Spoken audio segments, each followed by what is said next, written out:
The bus doors closed with difficulty behind me. An empty stop, except for two bearded men already blue from drinking. A light, cold wind blew through the street, dispersing the smell of rain. The darkness of night had long ago enveloped everything around them. This was fall, the real deal. Honestly, I like this time of year when it's damp and cold. There's something special about it, magical and melancholy, so to speak. And now, on my way home from a friend's house, I'm going to enjoy a little walk. All the more reason to get the alcohol out of my system. I drank too much, and I'm not much different from those Alkazi who sit near the bus stop. If only by adequate behavior and at least some stability on my feet.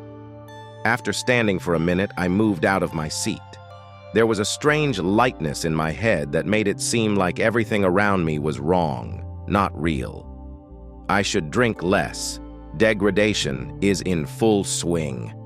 With a flying gait, humming to myself, I strolled on my way home, looking around. From time to time, I looked up at the ski, where the stars and the moon were shining. The silence of the yards, the rara glimpses of car headlights. Yes, it has its own beauty, and it's only when you're drunk that you find such beauty. I was walking along, but suddenly I hear a voice. It's quiet, faint, probably an old woman's. I looked around, listened. The voice was coming from the side of the garbage cans. I noticed some rummaging around. "Somebody help me." "What's wrong?" I inadvertently asked. "Oh, grandson, I fell. I can't get up now. Help me, please." Something strange seemed to me in all this, especially the way the old woman spoke, something guttural or something while sitting in a barrel. But I didn't pay attention because old age can do that. So without too much hesitation, went to help the grandmother. She, in turn, stretches out her arms. I tried to look at her, but except for an old ragged coat and dirty pants, I did not see.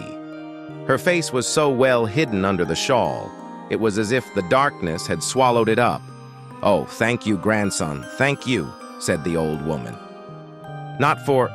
I didn't have time to finish as her palm squeezed my forearm, so tightly that I felt the grandmother squeezing my bones. "Hey, Grandma, what are you doing?"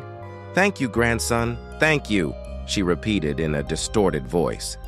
I tried to break free, but to no avail. The old hag had a firm grip on me. "Let me go!" I shouted, kicking at her, but she wouldn't let go. Then I had to act radically. I pushed the old woman as hard as I could to the garbage can. Then I fought her off, hitting her against the metal surface. My grip loosened. The hag unhooked herself from me and fell flat like a marionette. At that moment, the hood pulled back, revealing her head, and, oh God, it wasn't human. An oval head with an elongated face, distorting every second like a frame with expressions of emotion, then suffering, then sadness, then anger. After a while, the creature stood up, displaying all of itself. A long, skinny body of gray, covered in slime, with disproportionately small limbs. The arms with long nails were bent at the elbows, and instead of feet, there was a kind of hoof. It walked toward me with a crooked step.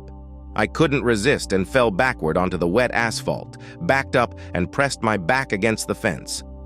My breath hitched, sweat dripped from my forehead. I managed to get up and run away, but it was not to be. The clatter of hooves sounded behind me. I half turned my head and saw this monster rushing after me at the speed of a car, staggering from side to side and flapping his arms as if they were wings. I did not hold back a scream. My legs carried me toward the house. I did not see the road, I just rushed. But there was an unexpected surprise. When I ran out to the roadway, the only obstacle to my house, I stopped for a moment and looked around. And then I noticed two silhouettes standing on the other side of the road. They were hiding in the darkness, out of reach of the streetlights, just standing there looking at something. I was already happy that they were people, and started yelling something inaudible and waving my arms at them. But it was a bad decision. As you probably realized, those two silhouettes were clearly not people. Personally, I realized it late, only when they came into the light. I drew back and almost fell and ran in the other direction. Those monsters blocked my way home. Now I don't know where to go. I'm just running to get away from those creatures. Their slapping footsteps could be heard behind me. They came closer and closer to me. My strength was failing me. I couldn't run anymore. Was this the end? I stopped for a moment near a residential building to catch my breath. The creatures had fallen behind, so I had time. While I was enjoying my moment of calm, I spotted the basement. In the darkness, I could see the door was ajar. Looks like one of the tenants forgot to lock it. I got lucky as hell. I rushed down there. When I was in the darkness of the basement, I shut the door sharply and pressed my back against it. My lungs were burning and my legs couldn't stand, so I fell back on my heels. There was a commotion outside the door. The creatures crowded around the door, but they had no idea what to do. They were cackling, mooing, communicating with each other. I had to hold my breath and try not to make a sound until they were gone. After a few long minutes, they dispersed. I felt like I was going to pass out. My lungs were burning, my head was buzzing. I tried to hold on until the last possible moment, but I fell into a dream world. I had no idea how long I slept like that. My body was aching, and I was very cold. It was a bad feeling after those events. I didn't even immediately realize I was in the basement. I cautiously came out of hiding. The sun was shining brightly in my eyes. Is it over? I couldn't believe I'd saved myself from those creepy monsters. It was daytime outside. People were going about their business. Cars were going back and forth. I, dazed from the night before, headed towards home. Of course, I didn't get away from the surprised stares and whispers of passers-by. My appearance clearly said that I had escaped from the Yellow House, but I didn't care at the time. The most important thing was to get home. It could have been written off as alcohol intoxication, but it wasn't. I wasn't drunk enough that day to see the devils out of a snuff box. This incident might have been forgotten if I hadn't met them again on a winter evening when I went to the store to buy bread. After our first encounter, there were many more of them.